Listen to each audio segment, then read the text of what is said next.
সারাদিন দুষ্টুমিতে মেতে থাকা বুশরার এমন করুণ অবস্থা যে কোনোদিন দেখতে হবে তা কল্পনাতেও ভাবেনি শুভ। ছোট বোনকে এভাবে দেখে সারা দুনিয়া অন্ধকার লাগছে তার। শুভ কাঁপা কাঁপা হাতে বোনের চুলে হাত বুলিয়ে জানতে চাই, এই পাগলি, কান্না কেন করছিস? কি চাই ভাইয়াকে বল। ভাইয়া, আমার মাহির ভাইকে চাই। তাকে আমি ভালোবাসি। গত ২ বছর ধরে ভালোবাসি। কিন্তু লোকটা খারাপ, চরম খারাপ। আমাকে বুঝতেই চায় না। কেমন ছোট বোনের মতো করে দেখে। কেন এমন করে? তার কি আমি বোন লাগি? তার নিজের বোন থাকতে আমাকে কেন বোনের নজরে দেখতে হবে? বলো না ভাইয়া, ভাইয়া। ও, ওই লোকটা বিদেশী ওই আপিটাকে পছন্দ করে, তাকেই ভালোবাসে, আমাকে কেন বাসে না? বলো না ভাইয়া। তুমি কিছু বলছো না কেন? তো তোমার মাহির ভাইকে পছন্দ না? কি হলো, কিছু বলো। আমার কিন্তু মাহির ভাইকেই চাই। মরে যাব ভাইয়া, তাকে ছাড়া বাঁচবো না। বলো না, তার সাথে আমার বিয়ে দেবে তো? এক নাগাড়ে কথাগুলো বলেই হু হু করে কেঁদে ওঠে মেয়েটা। বুশরা তার নিজের মধ্যে নেই। জ্ঞানশূন্য হয়ে ভাইকে কী বলছে সেই দিকে তার কোনো হুঁশ নেই। সে তার মতো বিলাপ করে কেঁদে চলেছে। শুভ পুরো স্তব্ধ হয়ে গেছে। সে আজ বুঝতে পেরেছিল বুশরা মাহিরকে পছন্দ করে, কিন্তু এতটা গভীরভাবে চায় তা তো টের পায়নি। ভালোবাসা বুঝি এমনই হতে হয়, অন্তর থেকে আসা গভীর ভালোবাসা। কিন্তু সে তার বোনকে কিভাবে বোঝাবে যে মাহির বিবাহিত? ওই বিদেশিনী তার অর্ধাঙ্গিনী। ৪ বছর আগে তাদের বিয়ে হয়ে গেছে। পৃথিবীতে কোনো মানুষই পারফেক্ট সুখী নয়, সেই ছোট হোক বা বড়। সুখ দুঃখ মিশ্রিত মানুষের জীবন। প্রত্যেকজনের জীবনে আসে সুখের পর দুঃখ, আবার সমস্ত দুঃখ কাটিয়ে এক ফালি রোদের ন্যায় উকি দেয় এক টুকরো সুখ। সেইভাবে একদিন বুশরার জীবনেও এক টুকরো সুখ এসে হাজির হবে বুশরার দোরগোড়ায়। শুধু মাত্র সময়ের অপেক্ষা। সেদিনের ঘটনার পর ১ সপ্তাহ কেটে গেছে। বুশরা তখন হিতাহিত জ্ঞানশূন্য হয়ে তার ভাইকে সবটুকু উগলে দিলেও পরক্ষণে একেবারে নিশ্চুপ হয়ে যায়। তাকে সারাক্ষণ নিজের রুমে পড়ার টেবিলে দেখা যায়। চোখে মুখের অবস্থা কাহিল। তাকে এভাবে দেখে সবাই ভেবে নেয় কদিন পরেই পরীক্ষা। সেই জন্য হয়তো মেয়েটা টেনশনে আছে। তাই সবাই সবার মতো বোঝায় যাতে সে টেনশন না নেয়। কিন্তু শুভ জানে তার বোনের নিশ্চুপের কারণ। তাই সে সিদ্ধান্ত নিল মাহিরকে সবটা জানাবে। রবিবার হওয়ার দরুন তুর্য আজ সারাদিন বাড়িতে। এই কদিন সে কী যে চাপের মধ্যে ছিল তা শুধু সেই জানে। ভেবেছিল লাঞ্চের পর মীরার সাথে কিছু গুরুত্বপূর্ণ কথা বলবে, কিন্তু সে রুমে থাকাকালীন মেয়েটা এমুখো হয়নি। ঘরময় পায়চারি করছে তুর্য। এই মেয়েটা তাকে কোনোভাবে এড়িয়ে চললে তার দম বন্ধ হয়ে আসে। তা কি বোঝে না মেয়েটা? না, বোঝে না। বুঝলে হয়তো সে তার সাথে এমন করতো না। দারুণ চাপা স্বভাবের মেয়ে মীরা। তার মনের কথাগুলো যেমন কাউকে টের পেতে দেয় না, তেমনি তার অভিমানগুলোও কারোর কাছে প্রকাশ করে না। তাই তো তুর্যের জন্য তার পাহাড় সমান অভিমানগুলো তার অন্তরের ছোট্ট কুঠুরিতে তালা দিয়ে রেখেছে। কোনোভাবেই সে ওই বদলোকটাকে বুঝতে দেবে না। দুপুরের কড়া রোদে ছাদের এক কোণে চুপটি করে বসে চক্ষুজোড়া হতে অশ্রু ঝরাচ্ছে মীরা। কদিন থেকে তুর্যের ব্যবহার তাকে কঠিন থেকে কঠিন পীড়া দিচ্ছে। কেন শুধু শুধু লোকটা তাকে নিজের মায়ায় গভীরভাবে আটকে দিচ্ছে? লোকটা কি বুঝছে না তার এক্সট্রা কেয়ার মেয়েটার বুকটা কয়েকশো খণ্ড করে দেয়? মীরার পাশে থাকা মুঠোফোনটা ভাইব্রেট হচ্ছে অনবরত, কিন্তু সেদিকে তার কোনো রকম হুঁশ নেই। সে তার মতো ২ হাঁটুর মাঝখানে মাথা দিয়ে চুপটি করে আছে। তুর্য ড্রয়িং রুমে এসে বসেছে অনেকক্ষণ যাবৎ, কিন্তু কাউকে দেখতে পাচ্ছে না। আর না পাওয়ারই কথা। আজ যেহেতু ছুটির দিন সেহেতু সকলে লাঞ্চ করে নিজের নিজের রুমে ভাত ঘুম দিচ্ছে। অসহ্য, মেয়েটা কোথায় গেল? আচ্ছা, ছাদে যায়নি তো? তুর্য, সত্যি তুই পাগল হয়ে গেছিস। দুপুরে এই কড়া রোদেও ও ছাদে কি করবে? একা মনে বিড়বিড় করে চলেছে তুর্য। মীরা, মীরা, কোথায় আছো তুমি? না, কোনো উত্তর আসছে না দেখে অধৈর্য হয়ে যায় তুর্য। সারা বাড়ি তার খোঁজা শেষ, এমনকি মেয়েটাকে কল করেও ফেলেছে 3 বার। না কল রিসিভ করছে আর না সামনে আসছে। সব জায়গা খুঁজে ফেললেও ছাদটা বাকি পড়ে গেছে তুর্যের। তবে তার জানা আছে মেয়েটা ছাদে নেই, কারণ এই কড়া রোদে কেবল পাগলরাই থাকতে পারে। কিন্তু মীরা তো পাগলি নয়, তাই তার সেখানে থাকার কোনো চান্সও নেই। তুর্যের মন মানল না। সে নিশুতির মতো একটা একটা করে সিঁড়ি বেয়ে ওপরে উঠতে লাগলো। তবে তার কাছে আশ্চর্য লাগলেও সত্যি, মেয়েটা সেই কড়া রোদে মাথা নিচু করে চুপ করে বসে আছে, যা দেখে সে বেকুব বনে যায়। মীরা, পাগল হয়ে গেছো তুমি? এই ধরা রোদে কি করছো? তুর্যের প্রশ্নের কোনো ভাবান্তর নেই মীরার।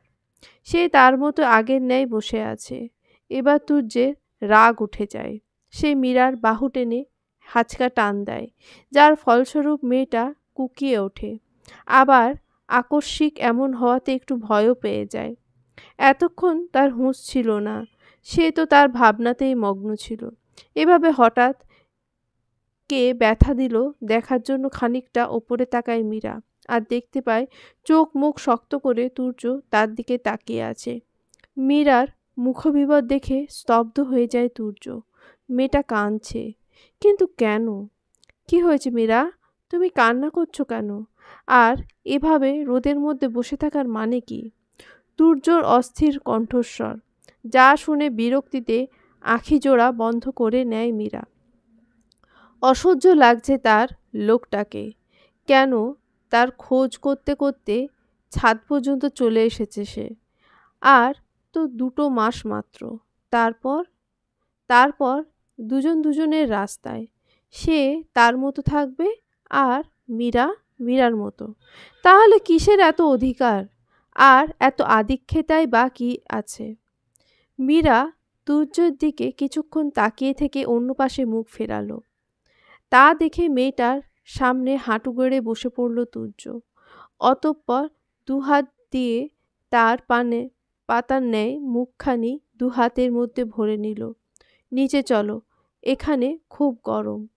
তুর্য তার বাঁ হাত দিয়ে মীরার ডান হাত ধরে নিচে নিয়ে যেতে নিলে মেয়েটা হাতটা ঝাড়া মেরে ফিরিয়ে নেয়। অতঃপর তুর্যর থেকে অনেকটা দূরে সরে বসে। এবার তুর্যের মেজাজ দেখে কে। ক্রমে তার কপালের রগ ফুলতে থাকে, শক্ত হয়ে যায় চোয়াল।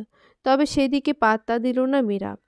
তুর্যও কম যায় না, সেও এগিয়ে যায় মীরার দিকে, যার ফলস্বরূপ ঘুচে যায় তাদের সমস্ত দূরত্ব।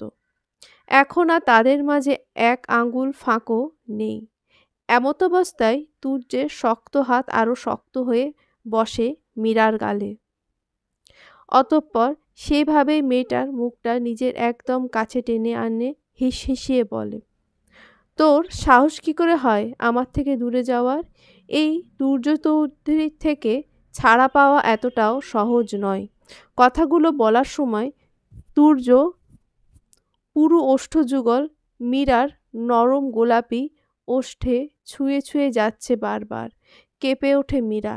না, তুর্যের স্পর্শে নয়, বরং মানুষটার শক্ত শক্ত অধিকার দেখিয়ে বলা কথাতে। আর থাকতে পারল না মীরা। তৎক্ষণাৎ হু হু করে কেঁদে উঠল ব্যথায়। তা দেখে ছেড়ে দিল তুর্য। ছাড়া পাওয়ার সাথে সাথে মীরা তার ফোন হাতে নিল। অতঃপর একটা টেক্সট লিখে তুর্যের নাম্বারে সেন্ড করে দিল। মাথা এমনিতেই বিগড়ে আছে তুর্যের, তার উপর মীরার টেক্সট, আমাকে ভালোবাসেন, যা তার রাগকে শতগুণ বাড়ানোর জন্য যথেষ্ট। তুর্য মীরার দিকে তাকিয়ে কাট কাট গলায় জবাব দেয়, না। অতঃপর মেয়েটাকে কোনো কিছু ভাবতে না দিয়েই পাজা কোলে নিয়ে হাঁটা দেয় নিচে। গন্তব্য তাদের রুম। মীরাকে রুমে এনে ধপ করে ফেলে দেয় বিছানায়। অতঃপর পেছন ঘুরে রুমের বাইরে যেতে গেলে আবারও তার ফোনে মেসেজ টোন বেজে ওঠে। টেক্সটটা মীরার নাম্বার থেকেই এসেছে। তুর্য সেটা ওপেন করার আগে পেছন ঘুরে মীরাকে একবার দেখে নেয়। ফোন হাতে নিয়ে রাগে ফুঁসছে মেয়েটা। তুর্য কম রাগ লাগছে না, তবুও সেটা কন্ট্রোল করে টেক্সটটা ওপেন করে আর দেখতে পায় সে লেখে, অসভ্য লোক, ভালোবাসেন না তো শুধু ছোঁয়ার বাহানা কেন খোঁজেন? এরপর যদি আপনাকে আমার ধারে কাছে দেখি তো। ব্যাস, আর পড়তে পারে না সে। ফোনটা ট্রাউজারের পকেটে রেখে ঝড়ের বেগে মীরার কাছে গিয়ে এক ধাক্কা দিয়ে বিছানায় ফেলে দেয়। অতঃপর সে নিজেও উঠে পড়ে মেয়েটার ওপর।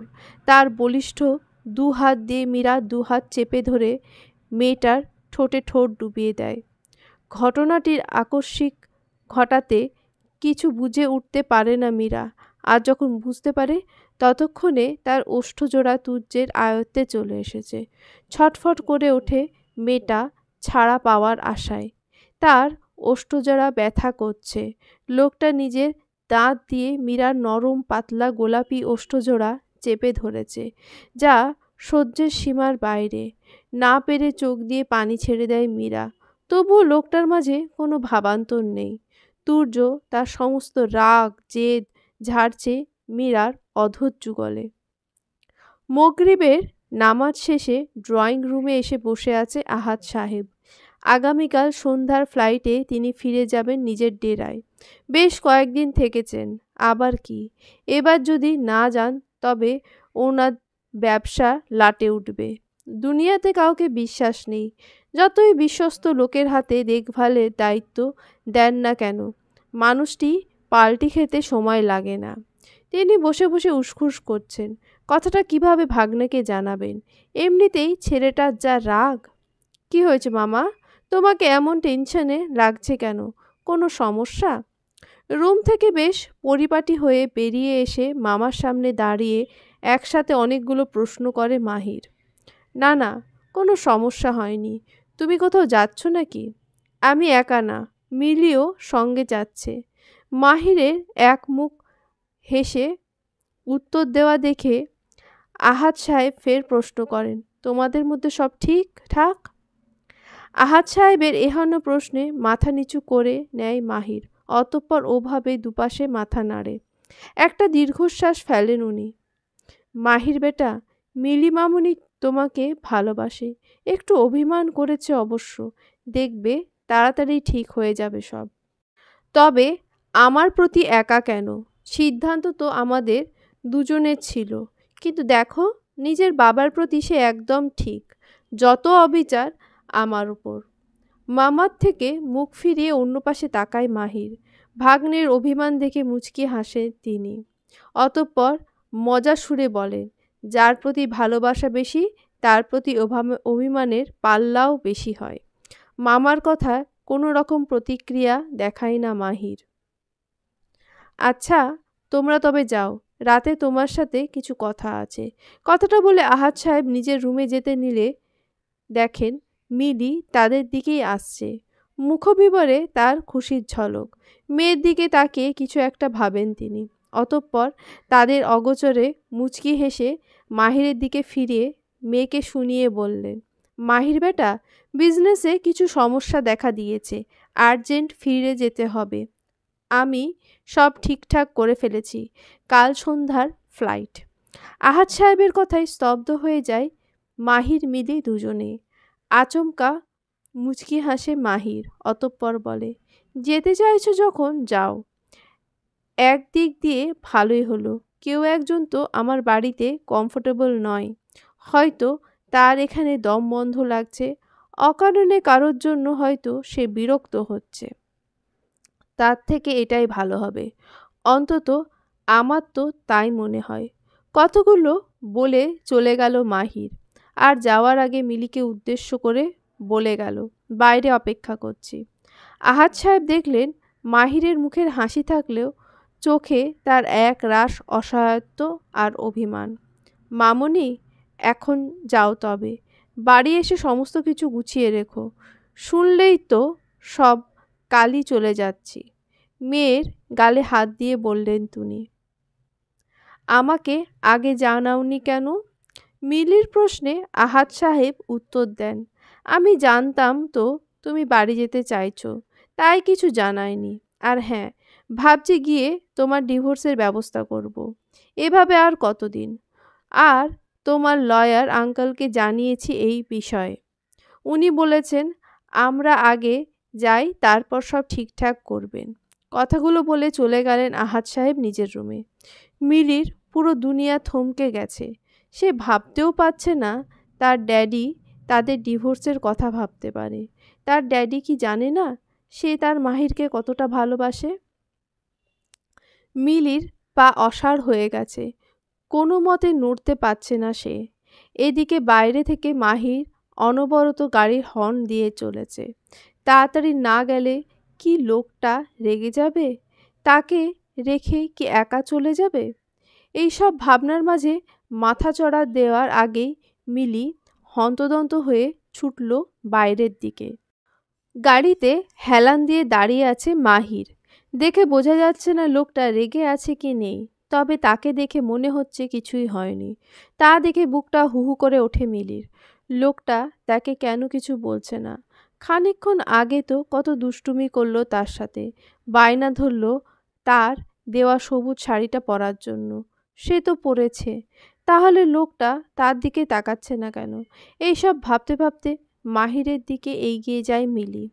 মিলি মাহিরের কাছে আসতেই সে গাড়ির দরজাটা খুলে দেয়।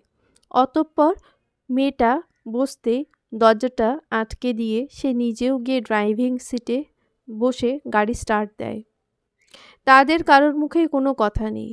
আর চোখে মিলি মাহিরকে দেখে নেয়। লোকটা এক মনে ড্রাইভ করে যাচ্ছে, যেন মনে হচ্ছে কাজটা সামান্য এদিক ওদিক হলে তার ফাঁসি হয়ে যাবে, যা সে কিছুতেই চায় না। মিলির দু চোখ হতে কান্নাগুলো উপচে আসতে চাইছে। মাহিরের চুপ থাকা তার পছন্দ হচ্ছে না। অতি কষ্টে নিজের কান্নাগুলোকে আটকে রেখেছে মেয়েটা। শুভ একটা রেস্তোরাঁয় বসে আছে আধ ঘন্টা যাবৎ। একদম কর্নারে টেবিলটা বুক করেছে সে, যেটা সব টেবিলগুলোর থেকে অনেকটা সাইডে। কফির কাপে চুমুক দিতে দিতে বিরক্ত সে। এসে থেকে 3 কাপ কফি শেষ করেছে সে। এখন 4 নম্বরটা চলছে। কিন্তু যাদের জন্য সে অপেক্ষা করছে তাদের কোনো পাত্তা নেই। আরও 10 মিনিট পর শুভর অপেক্ষার অবসান ঘটিয়ে সেখানে উপস্থিত হয় মাহির, মিলি। হ্যাঁ, শুভ এতক্ষণ এদের জন্যই অপেক্ষা করছিল। তাদের দেখে দাঁড়িয়ে যায় শুভ। মুচকি হেসে মিলির দিকে তাকিয়ে জানতে চায়, কেমন আছেন ভাবি? আলহামদুলিল্লাহ ভালো। আপনি কেমন আছেন ভাইয়া? হুম, ভালো। মাথা নেড়ে উত্তর দেয় শুভ। মাহির, মিলি দুজনে পাশাপাশি বসে। তাদের মুখে হাসির ছিটাফোঁটাও নেই। তা দেখে ভ্রু জোড়া কুঁচকে যায় শুভর। তারও যেন গোমড়া মুখে ছোঁয়া লেগেছে এখন। তাই সেও মুখের গম্ভীর করে মাহিরের উদ্দেশ্যে প্রশ্ন ছেড়ে, কি খাবি বল? কফি।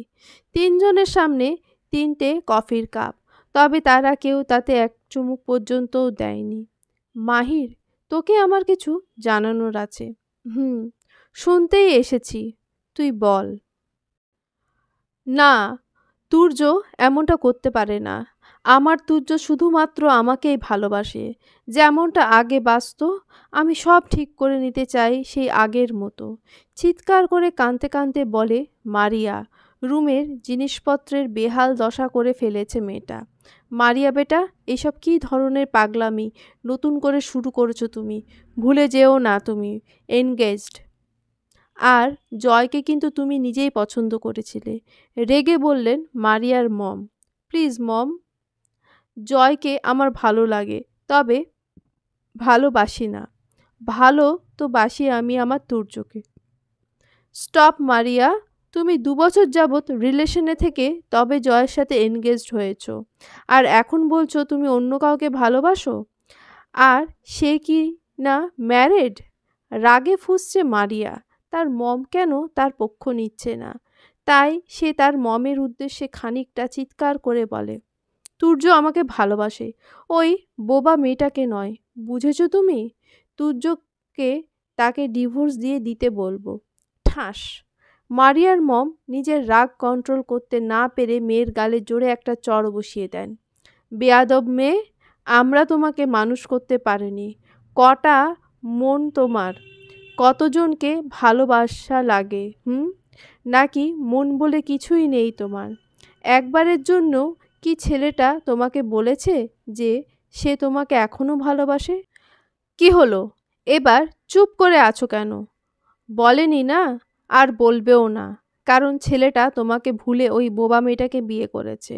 আর দেখো, এখন সংসারও করছে। অলরেডি তাদের বিয়ে 1 মাস পূর্ণ হয়ে গেছে। সুখে আছে তারা। তাই শেষবারের মতো বলছি, তাদের মধ্যে ঢুকো না, নয়তো আমার চেয়ে খারাপ আর কেউ হবে না। এইটুকু বলে মেয়েকে টেনে সোফায় বসান মারিয়ার মম। সযত্নে মেয়ের চোখ মুছে দিয়ে কপালে আদুরে চুমু এঁকে দেন। অতঃপর মেয়েকে বুকে টেনে নিয়ে মাথা চুলে হাত বুলিয়ে বলতে থাকেন, আমার মামুনিটারও তো এনগেজমেন্ট হয়ে গেছে। তোমারও তো আর কদিন পরেই বিয়ে জয়ের সাথে। এখনো ফুপিয়ে চলছে মারিয়া। রাতের অন্ধকারে এক মনে ড্রাইভ করছে মাহির। তার দৃষ্টি সামনে স্থির। কেউ যে একজন আছে পাশে, সেদিকে তার যেন কোনো খেয়ালই নেই। সেই যে রেস্তোরাঁতে শুভর সামনে জোরে একটা ধমক দিয়েছে মাহির, ব্যাস এতেই মেয়েটা একবারে নিশ্চুপ। তার সমস্ত ছটফটানি একবারে বন্ধ হয়ে গেছে। তবে তার আঁখি জোড়ার বর্ষণ এখনও শেষ হয়নি। বৃষ্টির ন্যায় ফোঁটা ফোঁটা হয়ে পড়ছে গাল বেয়ে। হাত দিয়ে তা বৃথা মোছার চেষ্টা করছে বারংবার। মৃদু আওয়াজে ঘন ঘন নাক টানছে মেয়েটা। মাহিরের গাড়িখানা ম্যানশনের গেট পেরিয়ে থামতেই মুখে হাত দিয়ে ডুকরে ওঠে মিলি। এক মুহূর্ত আর দেরি করে না, গাড়ির দরজা খুলে এক দৌড়ে বাড়ির ভেতরে চলে যায় মেয়েটা। এসব দেখে দীর্ঘশ্বাস ফেলে মাহির।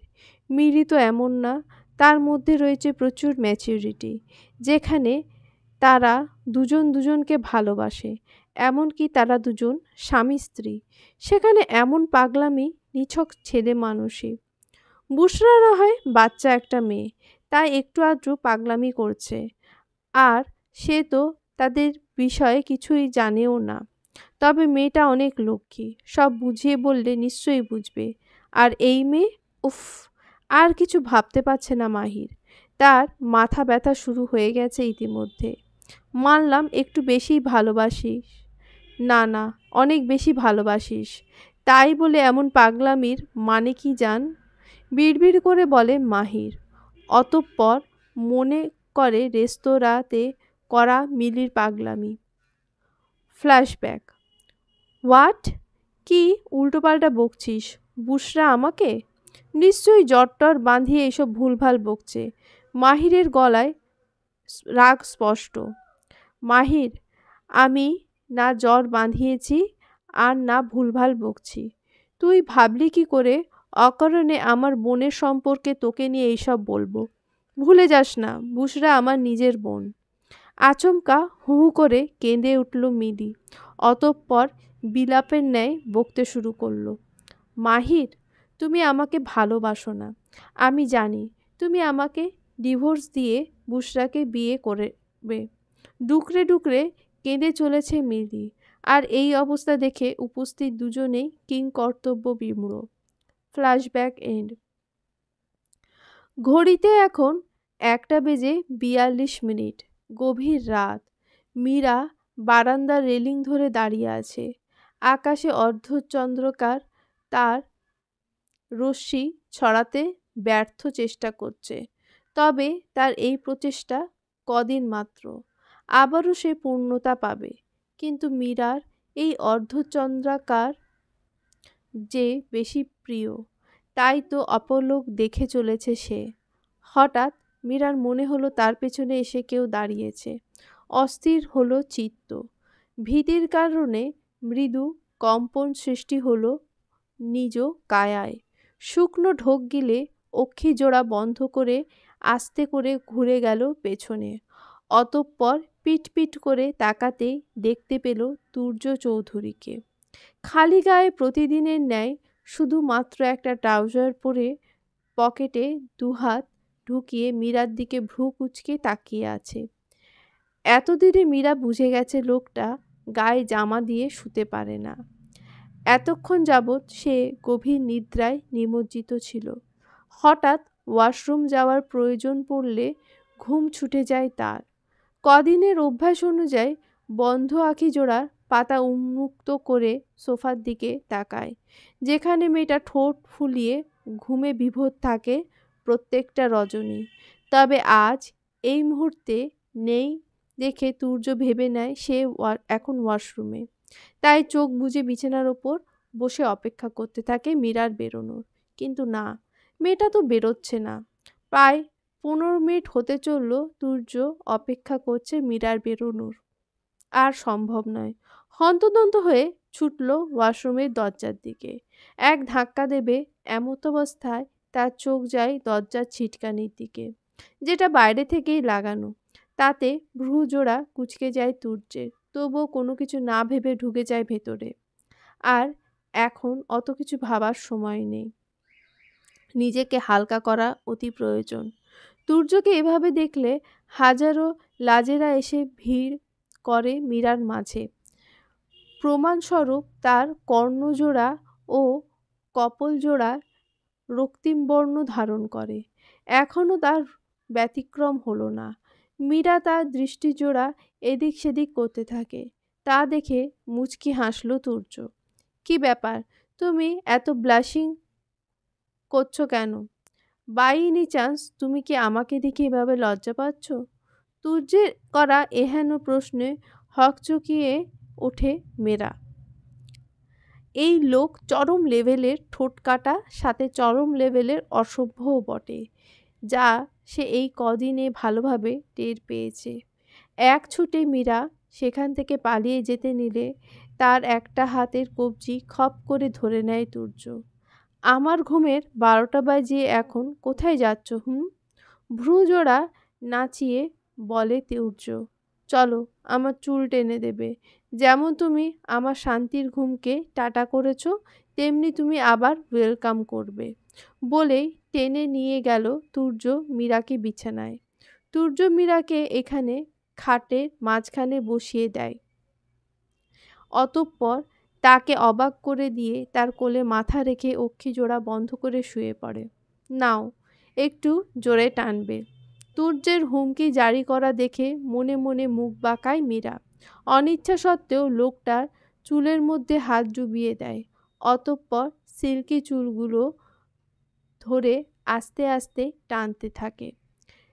কানে কম শোনো, জোরে টানতে বলছি না? নাও, জোরে টানো। এবার মীরা সত্যি সত্যি রাগ উঠে যায়। রাত দুপুরে কি পেয়েছেটা কি লোকটা? তাকে দিয়ে চুন টানাবে আর নিজে শান্তির সহিত ঘুমাবে? তা তো হবে না জনাব। মনে মনে কথাগুলো ভেবে খুব জোরে একটা টান দেয় মীরা, যার ফলস্বরূপ তুর্যের মুখ থেকে বেরিয়ে আসে, আহ স্টুপিড, কি করছো? জোরে বলেছি বলে কি গায়ের সব শক্তি দিয়ে প্রয়োগ করবে? তুর্যের ধমকে মৃদু কেঁপে ওঠে মীরা। অতঃপর ভয়ে ভয়ে তুর্যের সহ্য করার মতো করে টানতে থাকে। বেশ খানিকটা সময় অতিবাহিত হয়ে গেলে দেখা যায় তুর্যের নিঃশ্বাস ভারী আসছে। মীরা বুঝতে পারল লোকটা গভীর ঘুমে তলিয়েছে।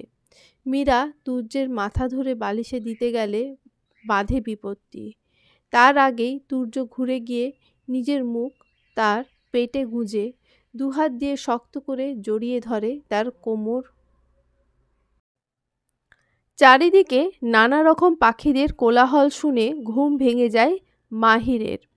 শরীরের ওপর নরম কিছু আছে তার, যা সে অনুভব করতে পারছে। সেই নরম জিনিসটা তাকে এতটাই আষ্টেপৃষ্টে জড়িয়ে আছে যেন মনে হচ্ছে সেটা তার শরীর ভেদ করে ঢুকে যাবে অভ্যন্তরে। পিট পিট করে অক্ষিজোড়া মেলে তাকায় সে। দেখতে পায় তার প্রিয়তমা স্ত্রী এক রাশ তৃপ্তি নিয়ে গভীর ঘুমে মজে আছে।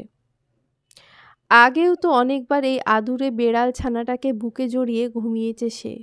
কই, তখন তো এমন তৃপ্তিভরা মুখবিবর দেখতে পায়নি। তবে কি এটা তাদের পুনর্মিলনের তৃপ্তি? নিজের মনে এহেন প্রশ্ন জাগতেই মুচকি হাসে মাহির। মুখটা খানিকটা উঁচু করে শরীরের ওপর পেঁচিয়ে থাকা মিলির দিকে এগিয়ে নিয়ে যায়। অতঃপর প্রিয়তমা স্ত্রীর লালটে অনেকটা সময় নিয়ে গভীর চুমু এঁকে দেয়। অতঃপর মাহির ভাবতে থাকে শান্তশিষ্ট ভদ্র মেয়েটা করা গত রাতের পাগলামি। ফ্ল্যাশব্যাক। ঘড়িতে 11:50 বাজে। কেবলই ঘুমের দেশে পাড়ি জমিয়েছে মাহির। এমন সময় তার মুখে বিন্দু বিন্দু তরল কিছু পড়ল। বিরক্তিতে চোখ মুখ কুঁচকে নেয় সে। ঘুমের মধ্যে সে ভাবতে থাকে, আসলে এগুলো কি? এবার সে তরলের সাথে কারোর ফুঁপোনোর আওয়াজ কানে আসে। ফট করে আখিজোড়া খুলে দেখতে পায় তার জান, অর্ধাঙ্গিনী প্রিয়তমা স্ত্রী চোখ বুজে ফোঁপাচ্ছে। আর সেই বন্ধ চোখের পাতা থেকে অশ্রুবিন্দুগুলো ফোঁটা ফোঁটা হয়ে তার মুখমণ্ডলে ভিজিয়ে দিচ্ছে, যা দেখে সে তার বুকের বাঁ পাশটা চিনচিন ব্যথা অনুভব করছে। মাহির মৃদুস্বরে ডাক দিল মিলিকে। জান, কি হয়েছে তোর? অতঃপর আস্তে করে উঠে বসল। মিহিরের এহেন আদুরে শীতল কণ্ঠ শুনে ঠোঁট উল্টে কেঁদে দেয় মেয়েটা। অতঃপর বসা থেকে ওভাবেই ঝাঁপিয়ে পড়ে মাহিরের প্রশস্ত চওড়া বুকে। 2 হাত দিয়ে খামচে ধরে তার পিঠের চামড়াসহ টি-শার্ট। এতে মাহির কিঞ্চিত ব্যথা পেল, সেদিকে কোনো পাত্তা দেয় না। খারাপ, তোমরা 2 মামা ভাগ্নেতেই খারাপ। আমাকে একটুও বোঝো না, শুধু নিজেদের সিদ্ধান্ত চাপিয়ে দাও আমার ঘাড়ে। একবারের জন্য আমার মনের খবর জানতে চাও না। না ড্যাডি চায়, আর না তুমি। কি করব আমি? বলো, কি করব? মাহির, আমি তোমাকে ভালোবাসি, তোমার স্পর্শে থাকতে চাই, তোমায় নিয়ে ছোট্ট সংসার গড়তে চাই। তবে কেন বোঝো না আমাকে? আমার অধিকার আমাকে কেন দিচ্ছ না? কেন নিজে ইচ্ছাতে আমাকে কাছে টানছ না? কেন, কেন, কেন মাহির? অতিমাত্রায় শান্তশিষ্ট মেয়েটা আজ এহেন রূপ দেখে অবাক না হয়ে পারে না মাহির। মিলি, জান আমার, তোর এখন ঘুমের প্রয়োজন। দেখি আমি তোকে ঘুম পাড়িয়ে দিই। মাহিরের বলা কথাতে কী ছিল জানা নেই মিলির। তবে তার সারা শরীরে অদৃশ্য আগুন জ্বলে উঠল। মাহিরকে এক ধাক্কা দিয়ে ফেলে দিল বিছানায়। আচমকা ধাক্কায় ভারসাম্য রক্ষা করতে পারল না মাহির, যার ফলস্বরূপ সে বিছানায় চিৎ হয়ে পড়ল। এই মোক্ষম সময় হাতছাড়া করতে চায় না মিলি, তাই সময় ব্যয় না করে ঝটপট উঠে পড়ল মাহিরের শরীরের ওপর। অতঃপর এলোপাথারি চুমু খেতে লাগলো মাহিরের পুরু অধর যুগলে। কিছুক্ষণ পরেও যখন মাহিরের কোনো রেসপন্স পেল না, তখন উঠে পড়ে মিলি তার ওপর থেকে। অতঃপর বাঁ হাতে উল্টো পাতা দিয়ে ওষ্ঠজোড়া মুছে নিয়ে বলে, সেটাই হবে যেটা তোমরা চাও। তবে এই আমিটাকে আর দেখতে পাবে না তোমার চোখের সামনে। এতক্ষণ মাহির শকের মধ্যে ছিল।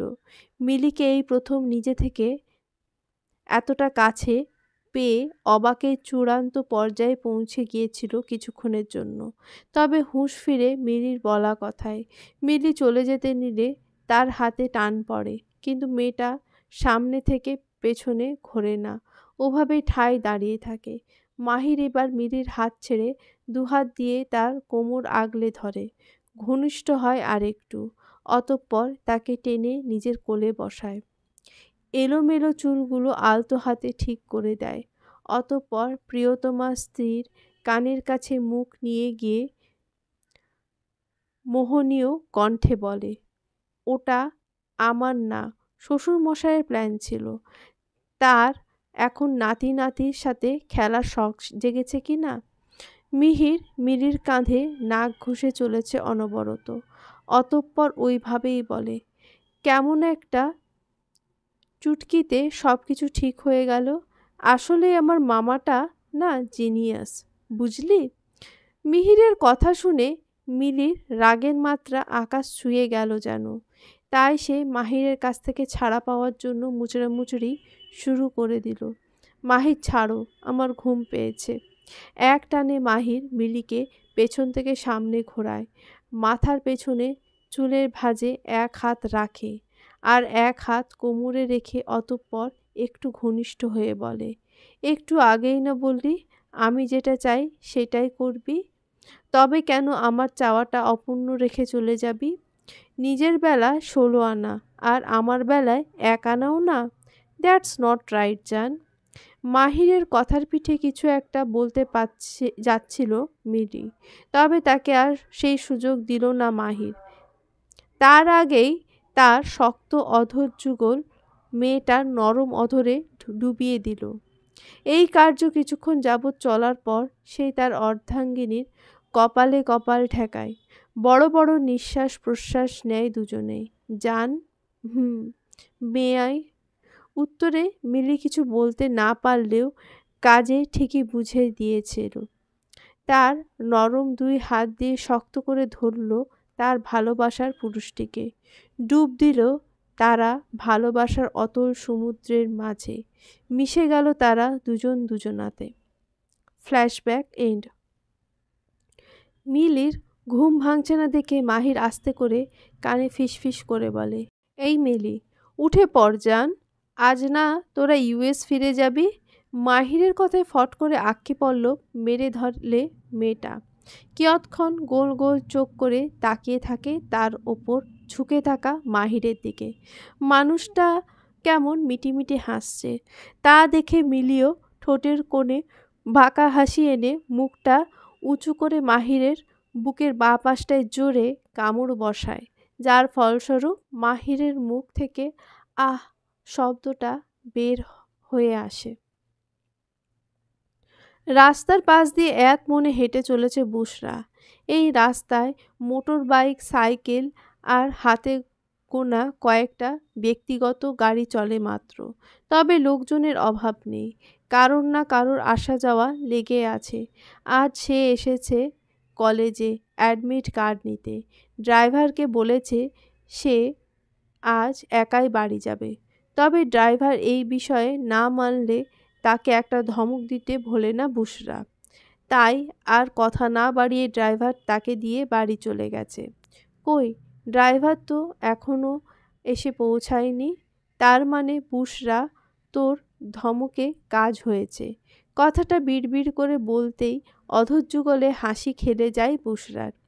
এ কি, এই রোদের মধ্যে একা একা কোথায় যাচ্ছেন আপনি? স্বল্প পরিচিত একটা কণ্ঠস্বর কানে আসতেই পেছন ফিরে তাকায় বুশরা। রিজওয়ান তার থেকে সামান্য দূরে বাইক দাঁড় করিয়ে তার দিকেই ভ্রু কুঁচকে তাকিয়ে আছে উত্তরের আশায়। বুশরা কিছুক্ষণ চোখ পিটপিট করে তার দিকে তাকিয়ে নিজেও পাল্টা প্রশ্ন ছড়ে, তার কৈফিয়ত আপনাকে কেন দিতে যাব? হনহন করে আবারও সে সামনের দিকে হাঁটা ধরল। এভাবে আপনি যেতে পারেন না।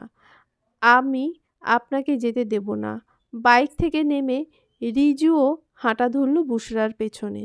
হাঁটা থামিয়ে দিয়ে আবারও পেছন ঘুরে চোখ ছোট ছোট করে তাকায় বুশরা। অতঃপর বলে, মানে?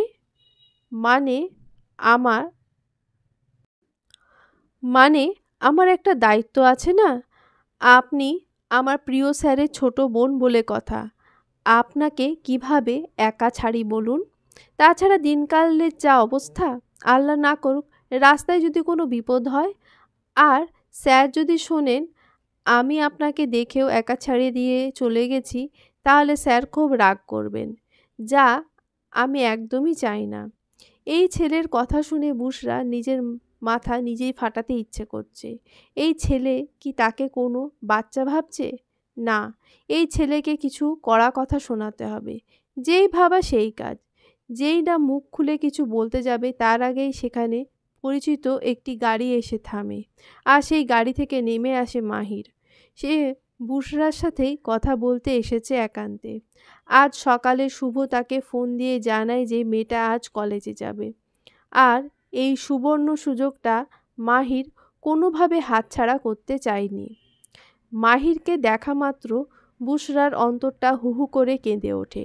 অক্ষি পল্লব ভারী হতে লাগে, যেন এক্ষুনি সেখান হতে গড়িয়ে পড়বে 2 ফোঁটা অশ্রুবিন্দু। কি হয়েছে রিজু? বুশরা রানী, বুশরা এত রেগে আছে যে? তুমি ওকে কিছু বলেছ? মাহিরের করা প্রশ্নে থতমত খেয়ে যায় রিজু।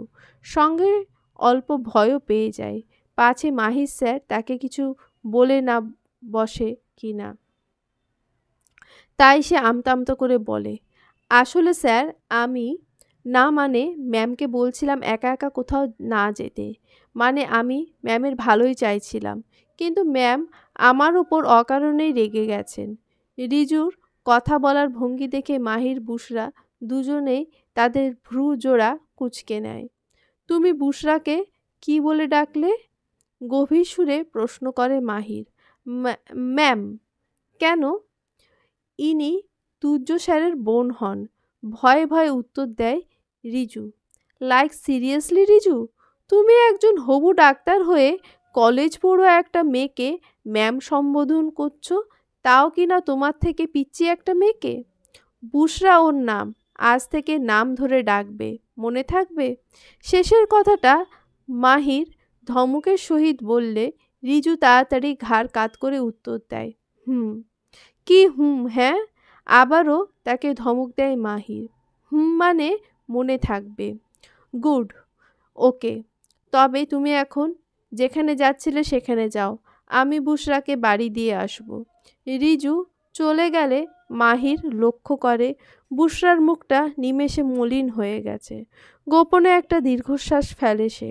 অতঃপর মেয়েটার উদ্দেশ্যে বলে, বুশরা, গাড়িতে গিয়ে বসো, আমি তোমায় ঠিক সময় মতো বাড়ি পৌঁছে দেব। বুশরা মাহিরের মুখের উপর কিছু বলতে পারল না। অগত্যা বাধ্য হয়ে গাড়িতে গিয়ে বসল। তার বড্ড অভিমান হয়েছে লোকটার ওপর। কেন তাকে ভালো না বেসে ওই বিদেশিনী মেয়েটাকে ভালোবাসতে গেল? তার সুনয়ন হইতে কয়েক ফোঁটা নেত্রবাড়ি দেখা দিলেও তা সন্তর্পণে মুছে ফেলে লোকটার অগোচরে। তবে মাহির তা ঠিকই দেখে ফেলেছে, আর চোখে সে এতক্ষণ তাকেই পর্যবেক্ষণ করছিল। মাহিরের কষ্ট হয়, এই বাচ্চা মেয়েটা তার জন্য কষ্ট পাচ্ছে ভেবে। কিন্তু মেয়েটা যা চায় তা জীবনেও সম্ভব নয়। আচ্ছা, তার জীবনে যদি মিলি না থাকতো, তবে কি এ বিষয়ে ভেবে দেখত? হঠাৎ তার অন্তরে একেবারে গহীনে থাকা সত্তা চিৎকার করে বলল, না, কখনোই না। সে শুধু তার অর্ধাঙ্গিনী মিলিকেই চায়। ইহকাল বলে আর পরকালই বলো, সব কালেই তার মিলিকেই চায়।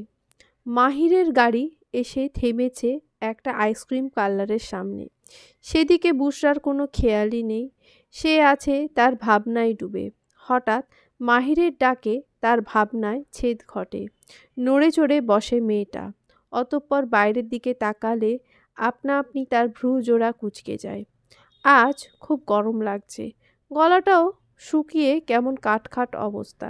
তাই ভাবলাম আইসক্রিম খাওয়াই যায়। মৃদু হেসে বলে মাহির। অতঃপর গাড়ি থেকে নেমে পড়ে। এ কি বুশরা রানী, বুশরা, বসে আছো যে? এসো তাড়াতাড়ি। মাহির ভাই, আমার ভালো লাগছে না, আমি গাড়িতে বসি, আপনি বরং খেয়ে আসুন। বুশরার কথা শুনে মাহির ভারী আওয়াজে বলে, ভালো না লাগলেও খেতে হবে, এসো। মাহিরের ভারী আওয়াজে মৃদু কেঁপে ওঠে মেয়েটা। অতঃপর সুরসুর করে গাড়ি থেকে নেমে মাহিরের পেছনে হাঁটতে থাকে। সামনাসামনি মুখে বসে আছে তারা। তাদের সামনে রয়েছে নানা পদের আইসক্রিম, তবে বুশরার হাতে ধরা চকলেট ফ্লেভার। এখনো পর্যন্ত খেতে শুরু করেনি সে। তার এখন এভাবে মাহিরের সাথে একসাথে বসে খেতে অস্বস্তি লাগছে। যেখানে লোকটা তাকে নয় বরং অন্য কাউকে ভালোবাসে। নীরবতা ভেঙে হঠাৎ মাহির বুশরার দিকে একটা প্রশ্ন ছুড়ল। আচ্ছা বুশরা, মিলিকে তোমার কেমন লাগে? মাহিরের করা প্রশ্নের উত্তর হিসেবে বুশরা বলতে ইচ্ছে করল মিলিকে তার অসহ্য লাগে। এটা এতটাই অসহ্য লাগে যে মিলি নামের মেয়েটাকে সে খুন করে ফেলবে। তবে চোখ মুখ শক্ত করে মুখে বলল, ভালো। বুশরার মুখ আর বলার ভঙ্গি দেখে মনে মনে খুব করে হাসি পায় মাহিরের। তবে হাসিটা চাপা দিয়ে বলল, জানো বুশরা, মিলি যখন 7 দিনের কচি বাচ্চা তখন আমার বাবা ওকে কোলে নিয়ে বলেছিল, তোকে আমার ছেলের বউ করব, মানে আমার সাথে বিয়ে দেবে। মাহিরের কথা শুনে স্তব্ধ হয়ে যায় মেয়েটা। অস্ফুট স্বরে বলে ওঠে, তার মানে মিলি আপি মাহির ভাইয়ার বাগদত্তা? বুশরা অবাক হওয়া দেখে মুচকি হাসে মাহির।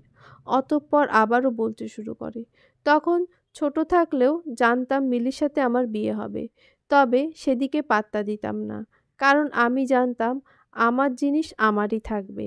এর মধ্যে মিলি যখন ক্লাস 9-এ পড়ে তখন তারা সপরিবারে আমাদের বাড়ি আসে। আর তখন সে আমাকে জানায় সে আমাকে ভালোবাসে। সেদিন খুব রাগ হয়েছিল তার প্রতি। ওইটুকু বয়সে পড়াশোনা বাদ দিয়ে মাথায় খালি প্রেম পীড়িত ঘোরে দেখো। সজোরে একটা চড় বসিয়ে দিয়েছিলাম তার বাঁ গালে সোজাসুজি, আর মুখে বলেছিলাম আমার থেকে দূরে থাকবি। এটুকু বলে থামে মাহির।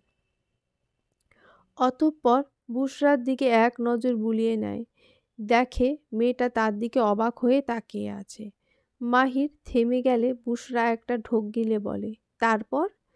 বরাবরই সে খুব বাধ্য মেয়ে, তাকে যা বলা হবে সে তাই করবে, হোক তাতে তার কষ্ট।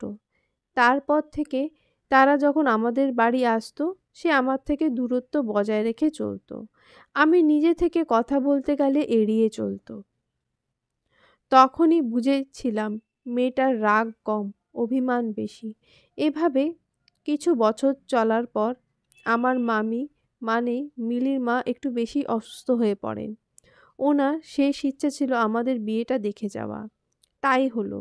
মিলির সপরিবার সেবার খান ম্যানশনে উপস্থিত হলেন আর আমার আর মিলির বিয়েটা দিয়ে দিলেন। তার মানে আপনি বিবাহিত আর মিলি আপি আপনার স্ত্রী? হুম। 4 বছর আগে মিলির 18 বছর ছিল। তখনই আমাদের রেজিস্ট্রি সামাজিক দুইভাবেই বিয়ে সম্পন্ন হয়েছে। তাহলে সেদিন কেন বলেননি যেদিন মিলি আপিকে প্রথম আমাদের বাড়িতে নিয়ে এসেছিলেন? বুশরার প্রশ্ন শুনে মুচকি হাসে মাহির।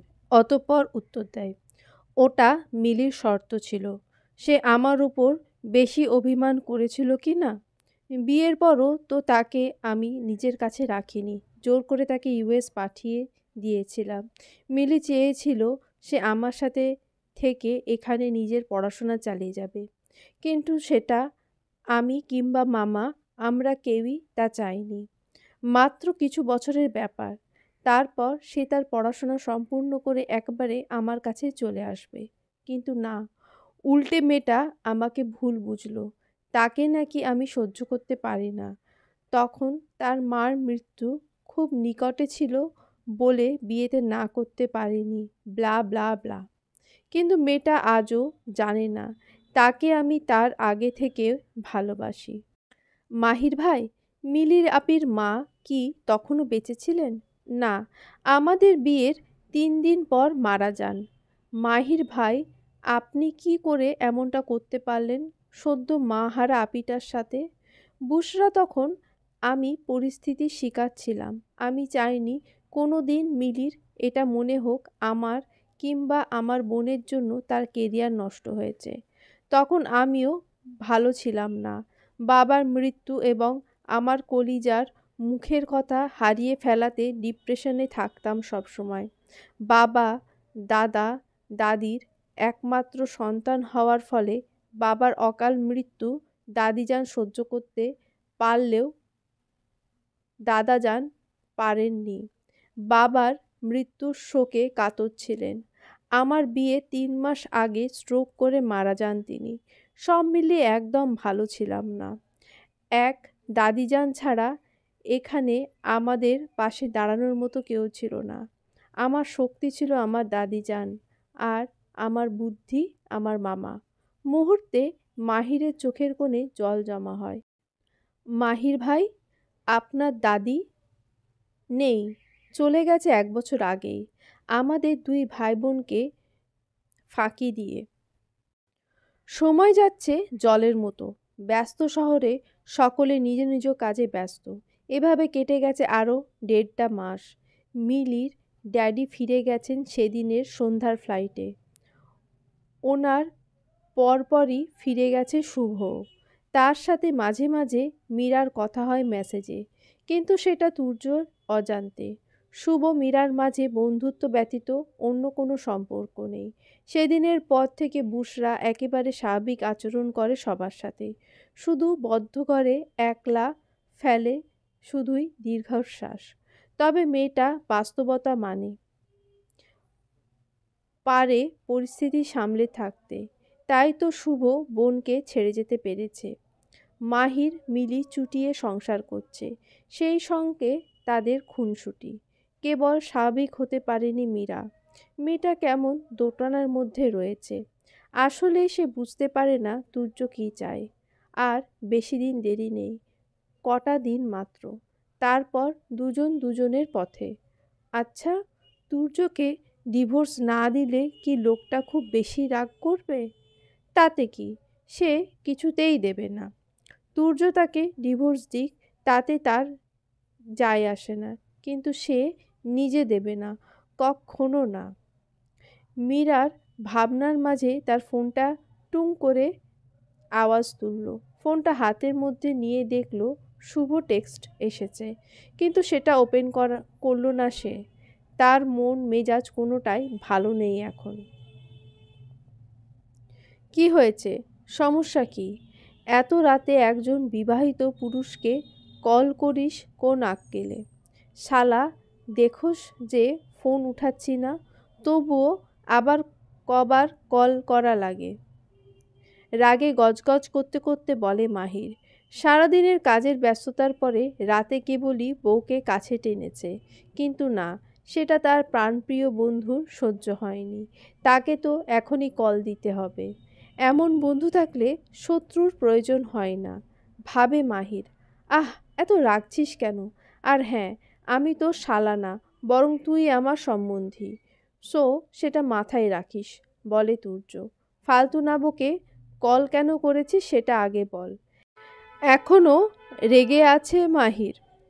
এই মুহূর্তে তুর্যকে সামনে পেলে কয়েকটা কিল ঘুষি অবশ্যই দিত ছেলেটা। কোনো রকম ভনিতা ছাড়া তুর্য বলল, থ্যাঙ্কস। কেন? সিক্রেট এটা।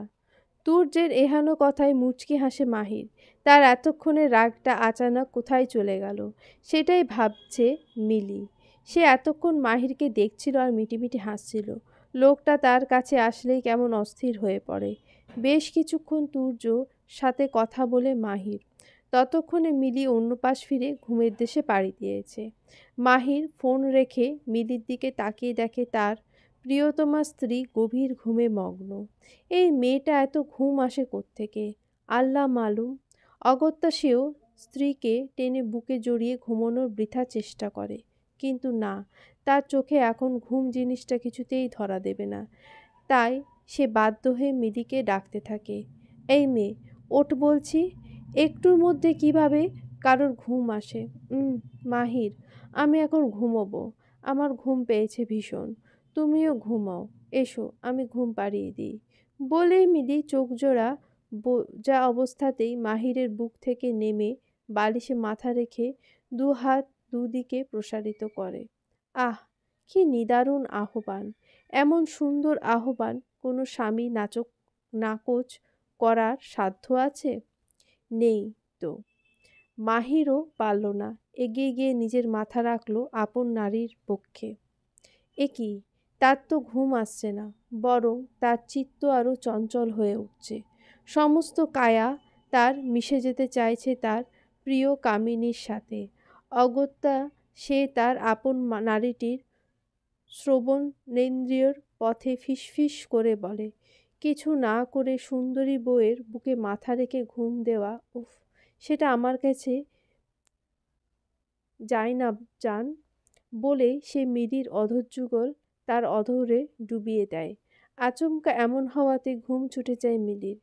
তাই বাধ্য হয়ে সেও মাহিরের সঙ্গে সঙ্গ দিতে লাগল। একটা নামিদামি রেস্তোরাঁয় বসে আছে মারিয়া, ঠোঁটে তার বক্র হাসি, আর তার সামনে বসে আছে সবুজ নামের একটা ছেলে। মারিয়া ছেলেটার সামনে বেশ মোটা অঙ্কের একটা টাকার বান্ডিল এগিয়ে দিয়ে বলল, তো মিস্টার গ্রিন, ওই বোবা মেয়েটা বায়োডাটা একে একে পেশ করো। ম্যাম, মেয়েটার নাম মীরা আহমেদ খান, খান ইন্ডাস্ট্রির অর্ধেক মালিকানা। বর্তমানে সে ডক্টর তুর্য চৌধুরীর ওয়াইফ। 2.5 মাস হয়েছে তাদের বিয়ে হয়েছে। মেয়েটা মা মেয়েকে জন্ম দিতে গিয়ে মারা যান, ফলে সে বাবা, দাদা, দাদি এবং তার বড় ভাইয়ের কাছের মানুষ। 13 বছর বয়সে মেয়েটা তার বাবার সাথে লং ড্রাইভে যাচ্ছিল, কিন্তু কিছু দূরে যেতে না যেতে রাস্তার ওপারে একটা আইসক্রিম পার্লার দেখে মেয়েটা বায়না ধরে খাওয়ার জন্য।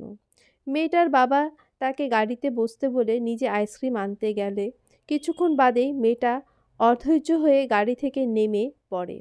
অতঃপর এদিক ওদিক করতে গিয়ে রাস্তার মাঝখানে চলে যায়। আর তার দূরে থেকে দেখতে পান রাস্তার ওপারে হাত ভর্তি আইসক্রিম নিয়ে দাঁড়িয়ে থাকা মেয়েটার বাবা।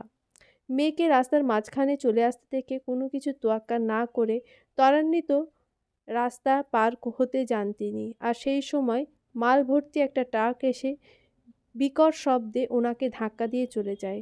আর সেই সময় জোরে একটা চিৎকার শোনা যায়, বাপি। সেটাই ছিল মেয়েটির জীবনের শেষ চিৎকার। সেদিনের পর থেকে সেই চঞ্চল গোছের মেয়েটা একেবারে নিশ্চুপ হয়ে গেছে। শেষ হয়ে যায় তার সমস্ত বুলি। অনেক চেষ্টা করেছে তার ভাই সব কিছু আগের ন্যায় ঠিক করতে, তবে পারেনি। সেই সময় মেয়েটা তার আশেপাশে কাউকে সহ্য করতে পারত না। কাছে গেলেই পাগলামি শুরু করে দিত। নিজেকে আঘাত করতেও দ্বিধাবোধ করতো না। একদিন তো নিজের গালেই এক পাশ দিয়ে ছুরি চালিয়ে দেয়। মেয়েটা এখন দ্বাদশ শ্রেণীতে পড়ে, পড়াশোনায় দারুণ মেধাবী। তার ভাই মাহির। ওয়েট, কি বললে? Mahir? Yes ma'am. Oh God, এই জন্যই বলি ঘটনা কেমন জানা জানা লাগছে। বোবাটা আর কেউ নয়, শেষ পর্যন্ত মাহিরের বোন বেরোলো। আচ্ছা, তুমি এখন যেতে পারো। শেষের কথাটা সবুজ নামের ছেলেকে উদ্দেশ্য করে বলল মারিয়া। গতকাল থেকে মারিয়া সারা শরীর রাগের চোটে রিরি করছে। তুর্যের বলা প্রত্যেকটা কথা ছিল গায়ে আগুন ধরানোর মতো। ফ্ল্যাশব্যাক। লাঞ্চ টাইমে নিজের কেবিনে বসে লাঞ্চ করছে তুর্য। এমন সময় দরজা ঠেলে প্রবেশ করে মারিয়া। তাকে দেখে তুর্য সামান্য অবাক হলেও মুখে কিছু বলে না। সে খাওয়া শেষ করে তার মতো। তা দেখে মারিয়ার মাথা নষ্ট হওয়ার উপক্রম। তবুও সে তার রাগকে যথাযথ কন্ট্রোল রাখার চেষ্টা করে, নতুবা দেখা যাবে সেদিনকার মতো আজও তাকে দারোয়ান দিয়ে তাড়িয়ে দিল। তুর্য তার খাওয়া সম্পূর্ণ করে তার সামনে এসে দাঁড়ায়। অতঃপর পকেটে 2 হাত ঢুকে বিরক্তির সহিত বলে, কী সমস্যা? সেদিন তো তোমায় সব কিছু সাফ সাফ জানিয়ে দিলাম, তবে আবার কেন এসেছো? আর কতবার বলবো যে তোমার জন্য আমার মনে এক ফোঁটাও ফিলিংস নেই? উপস, আছে, তা কেবল ঘৃণাই। তুর্য, ওই বোবা মেয়েটার জন্য তুমি আমার সাথে অমন করছো না, যাতে আমি তোমার লাইফে আর ফিরে না আসি? তুর্য, বোঝার চেষ্টা করো। I really love you very much, কান্না জড়িত কণ্ঠে বলে মারিয়া। হুস, তুমি কাকে বোবা মেয়েটা বলছো? হ্যাঁ, she is my wife, Mrs Turjo Chowdhury. তার নামে কথা বলতে গেলে অন্তত 10 বার ভাববে। আর কি বললে? ভালোবাসা? ভালোবাসা মাই ফুড। যে মেয়ে বয়ফ্রেন্ড থাকা সত্ত্বেও তাকে ধোঁকা দিয়ে নিজের ইচ্ছে বিয়ের আগে ভার্জিনিটি নষ্ট করে, সেই মেয়ে কখনো তুর্য চৌধুরীকে ভালোবাসতে পারে না। বাই দ্য ওয়ে, আমার জন্য আমার স্ত্রীই যথেষ্ট, অন্য কোনো নর্দমার কিটের প্রয়োজন নেই। রাগে অপমানে চোখের পানি চলে আসে মেয়েটার। তাই আর দাঁড়িয়ে না থেকে দরজা ঠেলে বাইরে বেরিয়ে আসে। সে জীবনে অনেক বড় ভুল করে ফেলেছে তুর্যকে ধোঁকা দিয়ে। অল্প বয়সেই তুর্যের ভালোবাসা বুঝতে পারেনি সে। তুর্য তার থেকে এত ডিস্টেন্স সে চলাফেরা করা তাকে অতিষ্ঠ করে দিত। তাই মেয়েটা তুর্য থাকা সত্ত্বেও অন্য ছেলেদের সাথে রিলেশনে জড়াতো। শুধু তাই নয়, তাদের সাথে বিছানাতে যেতেও দ্বিধাবোধ করেনি সে। তবে সে এখন বুঝে গেছে কোনটা ভালোবাসা আর কোনটা শারীরিক চাহিদা। এখন তার প্রকৃত ভালোবাসা চাই। তাই তো সে সুদূর বিদেশ থেকে ছুটে এসেছে তুর্যের কাছে। কিন্তু তুর্যের প্রত্যাখ্যান সে কিছুতেই মেনে নিতে পারছে না। হিংস্র বাঘিনীর মতো ছটফট করছে তার অন্তর। Flashback and. তুর্য চৌধুরী, তুমি আমাকে ফিরিয়ে দিয়েছ না? আমার ভার্জিনিটি নিয়ে প্রশ্ন তুলেছ তো? উফ জান, আমার লোকেরা তোমার বউয়ের এমন হাল করবে না যা তুমি কল্পনাও করতে পারবে না। ড্রয়িং রুমে থমথমে মুখ নিয়ে বসে আছে চৌধুরী পরিবারের সকলে। কারোর মুখে হাসির ছিটেফোঁটাও নেই। সোফার এক কোণে জড়সড়ে বসে আছে তুহিন। তার পাশে সোফার ওপরে দাঁড়িয়ে পাপার গলা জড়িয়ে ধরে ভ্যাঁ ভ্যাঁ করে কেঁদে চলেছে তানহা। তাকে কেউ থামাতে পারছে না। তুহিন তার রাজকন্যাকে আদুরে গলায় থামাতে গেলে উল্টে তার কান্নার গতি আরও বেড়ে যাচ্ছে। না পেরে সে এবার তুলির দিকে তাকালো, কিন্তু না, বউ তার পাত্তা দিল না, মুখ ঘুরিয়ে রাখলো অন্য পাশে। তুলির দু চোখে আটকে রাখা কান্নাগুলো উপচে আসতে চাইছে। একটু আগে সকলের সামনে তুহিন তাকে জোরে ধমক দিয়েছে কান্না করছিল বলে, এবং শান্তি চৌধুরী ও বুশরাকেও কড়া করে না করে দিয়েছে যাতে তারা কান্না না করে। সবার মতো মীরাও তাদের থেকে সামান্য দূরে দাঁড়িয়ে চোখের পানি ফেলছে নীরবে। তার কারো চোখে না পড়লেও তুর্যের চোখ এড়ায় না। সে আর চোখে ঘন ঘন পরখ করতে থাকে মেয়েটাকে। অনেকক্ষণ পর জাহিদ চৌধুরী নিজের মুখ খুললেন। তুহিন বেটা, আজ কি হতে পারত বুঝতে পারছো তো তুমি? আল্লাহ না করুক যদি কিছু হয়ে যেত তোমার। আর তোমাকে বলেছি না যেখানে যাবে ড্রাইভারকে সঙ্গে নিয়ে যাবে। তুমি এতটা রাস্তা একা কেন ড্রাইভ করতে গেলে? ড্রাইভার অসুস্থ হয়ে পড়েছে, তুমি তাকে বাড়ি পৌঁছে দিয়েছো, ভালো কথা। তাই বলে বিষয়টা আমাকে জানাবে না? ড্যাড, আমার কিছুই হয়নি, আই এম টোটালি ফাইন। এই দেখো, সামান্য চোট পেয়েছি মাত্র, 2 দিনেই সেরে যাবে। তুহিন নিজের হাত পা সামান্য মেলে বলে।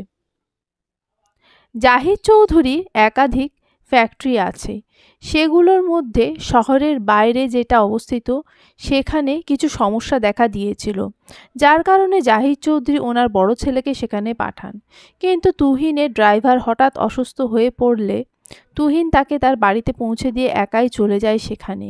ওখান থেকে একদিন থেকে সমস্ত কিছু ঠিকঠাক করে তবে বাড়ি ফেরে। কিন্তু বিপত্তি ঘটে মাঝ রাস্তায়। সেখানে একটা ছোট্ট প্রাইভেট কারের সাথে অ্যাক্সিডেন্ট হয়। সম্ভবত কারটা যে ড্রাইভ করছিল সে ড্রাঙ্ক ছিল। ভাগ্য সহায় ছিল বিধায় তুহিনের বেশি কিছু হয়নি, কিন্তু বেপরোয়া সেই ড্রাঙ্ক ব্যক্তি এখন হসপিটালের আইসিইউতে ভর্তি। ভাইয়া, তোমার এখন রেস্টের প্রয়োজন, চলো তোমায় ওপরে দিয়ে আসি। আর ভাবি, তুমি আমার প্রিন্সেসকে নিয়ে এসো। বসা থেকে উঠে ভাইয়ের পাশে দাঁড়িয়ে তানহার মাথায় হাত বুলিয়ে বলে তুর্য। ঘড়িতে এখন 10:37। তুর্য ডিনার সেরে বিছানায় বসে ল্যাপটপে কিছু একটা করছে। তার সমস্ত ধ্যান ল্যাপটপের স্ক্রিনে, হাত চলছে অনবরত। দেখে বোঝা যাচ্ছে সে এখন বেজায় ব্যস্ত। পরনে তার কালো রঙের হাফ হাতা টি শার্ট ও ট্রাউজার। কালো রঙে কতই না মানাচ্ছে লোকটাকে। তাকে যে কেউ একজন গভীরভাবে পর্যবেক্ষণ করছে সেই দিকে তার কোনো হুঁশই নেই। বারান্দার আলো নিভিয়ে ফ্লোরে বসে দু গালে হাত দিয়ে এক মনে তুর্যকে দেখে চলেছে মীরা। বেশ কিছুক্ষণ পর তুর্য ল্যাপটপ বন্ধ করে সেটা যথাজায়গায় রেখে বারান্দার দিকে পা বাড়ায়। তা দেখে মীরা হন্তদন্ত হয়ে বসা থেকে উঠে পড়ে। অতঃপর বারান্দার এক পাশে রাখা সোফাতে বসে পড়ে। মীরার হার্টবিট দ্রুত চলছে। এখন তার মনে একটাই প্রশ্ন জাগছে, আর তা হলো লোকটা তাকে দেখেনি তো? কেলেঙ্কারি হয়ে যাবে। লোকটা যে পরিমাণ ঠোঁটকাটা স্বভাবের। যথাসাধ্য সে নিজেকে স্বাভাবিক রাখার চেষ্টা করছে। বারান্দায় এসে তুর্য সবার আগে লাইটটা জ্বালালে দেখে মীরা সোফার ওপর জড়সড় হয়ে বসে আছে। সেও গিয়ে তার পাশে বসে পড়ে। অতঃপর কাউকে উদ্দেশ্য ছাড়াই বলে, উফ, মাথাটা পুরো ধরে গেছে, এক কাপ কফি হলে রিল্যাক্স হওয়া যেত। তুর্যের কথা শেষ হওয়া মাত্রই তৎক্ষণাৎ মীরা উঠে দাঁড়ায়। কোনো দিকে না তাকিয়েই চলে যায় সেখান থেকে। মেয়েটা চলে যাওয়া দিকে তাকিয়ে ঠোঁট কামড়ে হাসে তুর্য। সে জানে মীরা এখন কোথায় যেতে পারে। মেয়েটার উপস্থিতিতে তার চিত্ত চনমনে হয়। অজানা সুখেরা এসে ছুঁয়ে ছুঁয়ে দেয় তার সমস্ত সত্তাকে। বেশ কিছুক্ষণ পর মীরার হাতে একটা কফির মগ নিয়ে উপস্থিত হয় বারান্দায়। দেখে তুর্য মনোযোগ সহকারে ফেসবুককে স্ক্রল করছে। সে আরেকটু তার কাছে এগিয়ে তার হাতে থাকা কফি মগটা তুর্যের দিকে বাড়িয়ে দেয়। তা দেখে তুর্য অল্প অবাক হওয়ার ভান করে বলে, ওয়াও, তার মানে তুমি তখন আমার জন্য কফি আনতে গেছিলে, রাইট? বিনিময়ে একটু হেসে তুর্য হাতে মগটা ধরিয়ে দিয়ে সেখান থেকে চলে আসতে নিলে তুর্য তার একটা হাত চেপে ধরে। অতঃপর চোখের ইশারায় তাকে পাশে বসতে বলে, যেখানে মীরা আগে বসেছিল। প্রচুর অস্বস্তি বোধ করতে থাকে মীরা এভাবে নিজে থেকে লোকটার পাশে বসতে। মীরাকে এভাবে কাচুমাচু করতে দেখে মুচকি হাসে তুর্য। ইদানিং সে প্রায় হাসে এভাবে, যেটা তাকে রিজু কদিন আগেই নোটিস করিয়েছিল। হয়তো আরও কিছু বলতো ছেলেটা, কিন্তু তুর্য তাকে ধমক দিয়ে থামিয়ে দেয়। আর চোখে তুর্য মীরাকে দেখে নিল আর একবার। তার বেশ লাগছে মেয়েটাকে এমন করে দেখতে, তাই ভাবল তাকে একটু লজ্জা দেওয়া যাক। যেই ভাবা সেই কাজ। তুর্য গলাটা হালকা করে ঝেড়ে নেয়। তা দেখে চোখ তুলে তাকায় মীরা। অতঃপর লোকটাকে একবার দেখে নিয়ে আবারও মাথা নিচু করে। এতে তো বেশ অনেকটা কফি আছে, তুমি চাইলে আমরা এটা শেয়ার করে খেতে পারি। তুর্যের এহেন কথায় মীরা যেন 7 আসমানের উপর থেকে ধপ করে নিচে পড়ল। তার অবস্থা এমন।